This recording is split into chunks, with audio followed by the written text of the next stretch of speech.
विश्वातील सर्वात श्रेष्ठ दैवत म्हणजे आईबाप.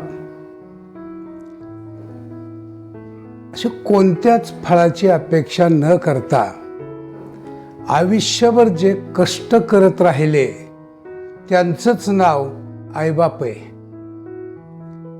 फार मोठं दुःख आपल्यावरती आलं की आपल्याला जे कडकडून आठवते ना ते आई, आणि फार मोठं संकट आल्यानंतर आपल्याला जो कडकडून आठवतो तो बाप.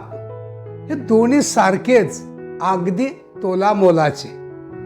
जर मित्रांनो कधी आयुष्यात कोणावरती प्रेम करावं वाटलं तर ते फक्त दोनच व्यक्तीवरती करा. एक म्हणजे आपली आई आणि दुसरे म्हणजे आपले बाप. ह्या दोघांवरतीच फक्त प्रेम करा. नमस्कार पांडव सर.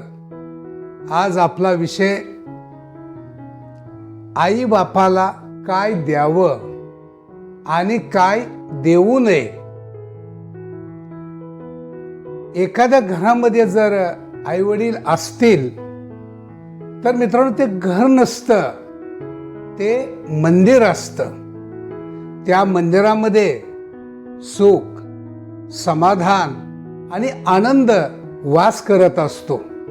पण जर एखादा भला मोठा राजवाडा असेल पण त्या राजवाड्यात जर आईवडील राहत नसतील तर तो राजवाडा नसून त्याला स्मशान समजावं, की त्याच्यामध्ये दुःख, दारिद्र्य आणि अतृप्त आत्मे वास करत असतात. म्हणून मित्रांनो 33 कोटी देवांची आपल्याला सेवा नाही घडली तर नाही घडू द्या, परंतु ज्यांना आईवडिलांची सेवा घडली त्यांच्यासारखे भाग्यवान तेच आहेत. अशा आईवडिलांना आपण काय द्यावं मित्रांनो? तर आईवडिलांना काय द्यावं याचा विचार करण्याच्या अगोदर थोडंसं माघारी वळून पहा, म्हणजे आपल्या लक्षात येईल की त्या आईवडिलांनी आपल्याला काय दिलंय हे अगोदर बघा आणि नंतर ठरवा आपण आईवडिलांना काय दिलं पाहिजे. आपल्या आईवडिलांनी आपल्याला जन्म देऊन विश्वाचं दर्शन घडवलं आणि त्यांनी आपल्यावरती अनंत उपकार केलेले आहेत. मित्रांनो आईनं काय दिलं? आईनं आपल्याला दूध दिलं, वडिलांनी आपल्याला घामाच्या धारा दिल्या आणि आयुष्यभर त्यांनी 2-2 हात वर करून आपल्या मस्तकावरती हात ठेवून त्यांनी फक्त आपल्याला आशीर्वाद दिलेत. हे भगवंता माझ्या मुलाबाळांना सुखात ठेव, आनंदात ठेव. याच्या पलीकडे जाऊन त्यांनी स्वतःसाठी मित्रांनो काहीच मागितलं नाही आणि त्यांनी आपलं सर्वस्व सगळं काही आपल्या मुलाबाळांना त्यांनी अर्पण केलं. अहो आयुष्यभर त्यांनी शिळी भाकरी खाल्ली, आपल्याला मात्र ताजी दिली. आणि त्यांनी फाटलेलं घातलं, तुटलेलं घातलं, पण आपल्याला मात्र नवीन दिलं. आणि अशा आईवडिलांना आपण काय द्यावं मित्रांनो? तर जेवढं काही आपल्याला आपल्या आईवडिलांनी दिलेलं आहे तेवढं आपण त्यांना परत द्यावं, ही त्यांची माफक अपेक्षा कधीच नाही मित्रांनो.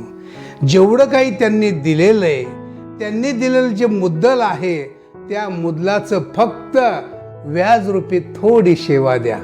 मित्रांनो तुम्ही, तुमची बायको आणि तुमची मुलं बाळं ज्या घरामध्ये राहतात त्याच घरामध्ये आपल्या आईबापाला थोडी जागा द्या.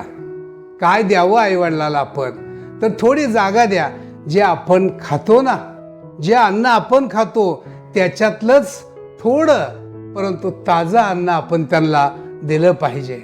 आईवडिलांनी आपल्याला आयुष्यभर आशीर्वाद दिलेत तर आपण त्यांना फक्त मान द्या. ज्या आईवडिलांनी आपल्याला सर्वस्व अर्पण केलं त्या आईवडिलांची फक्त थोडी चौकशी करा. घरातून बाहेर जाताना आणि घरामध्ये आल्यानंतर फक्त एवढंच विचारा त्यांना, आई बाबा तुमचं बरं आहे का? एवढं विचारा. अहो त्यांना आभाळा एवढा आनंद झाल्याशिवाय राहत नाही. आणि एक करा की आयुष्यभर तुम्ही चांगली वस्त्र परिधान करा. वर्षभर तुम्ही नवीन नवीन पोशाख परिधान करा. फक्त एक करा, त्यांना मात्र सणावाराला की एखाद्या दिवाळीसारख्या सणाला हलका असू द्या पण नवीन वस्त्र द्या. मित्रांनो, एवढी जर सेवा आपण आपल्या आईवडिलाची केली ना, तर कुठल्याही मंदिरामध्ये किंवा कोणत्याही देवाकडे जाण्याची आपल्याला गरज नाही. कारण आपल्याच मंदिरामध्ये खरे खरे देव आहेत. त्यांची सेवा जर तुमच्याकडून घडली ना, तर तुमच्यासारखे भाग्यवान तुम्हीच आहे. मित्रांनो, अशा आईवडिलांना आपण काय देऊ नये, तर पहिली गोष्ट आपण आपल्या आईवडिलांना अडगळीची जागा देऊ नये. मित्रांनो, ज्या बंगल्यामध्ये तुमचं वास्तव्य आहे, ज्या बंगल्यामध्ये तुम्ही राहता, त्या बंगल्याच्या बाहेर जर एखादी पत्र्याची खोली असेल ना, किंवा एखादं छप्पर असेल, तर त्यामध्ये आईवडिलांना ठेवण्याचा गुन्हा आपण कधी करू नका आणि त्यांना अपमानाची वागणूक कधीच देऊ नका. ज्या आईवडिलांनी आपल्याला आयुष्यभर ताजं अन्न दिलं, त्यांना आपण शिळं अन्न कधीच देऊ नका. आणि एक त्यांचा हक्क हिरावून घेऊन की त्यांना दुःख त्यांच्या पदरात कधीच देऊ नका. एवढी जर काळजी आपण घेतली ना मित्रांनो, सुख काय, संपत्ती काय, आनंद काय, ऐश्वर काय, मान सन्मान काय, या गोष्टी तुमच्या घरी पाणी भरल्याशिवाय राहणार नाहीत. मित्रांनो, हा माझा छोटासा मी आपल्यासमोर मांडलेला आहे.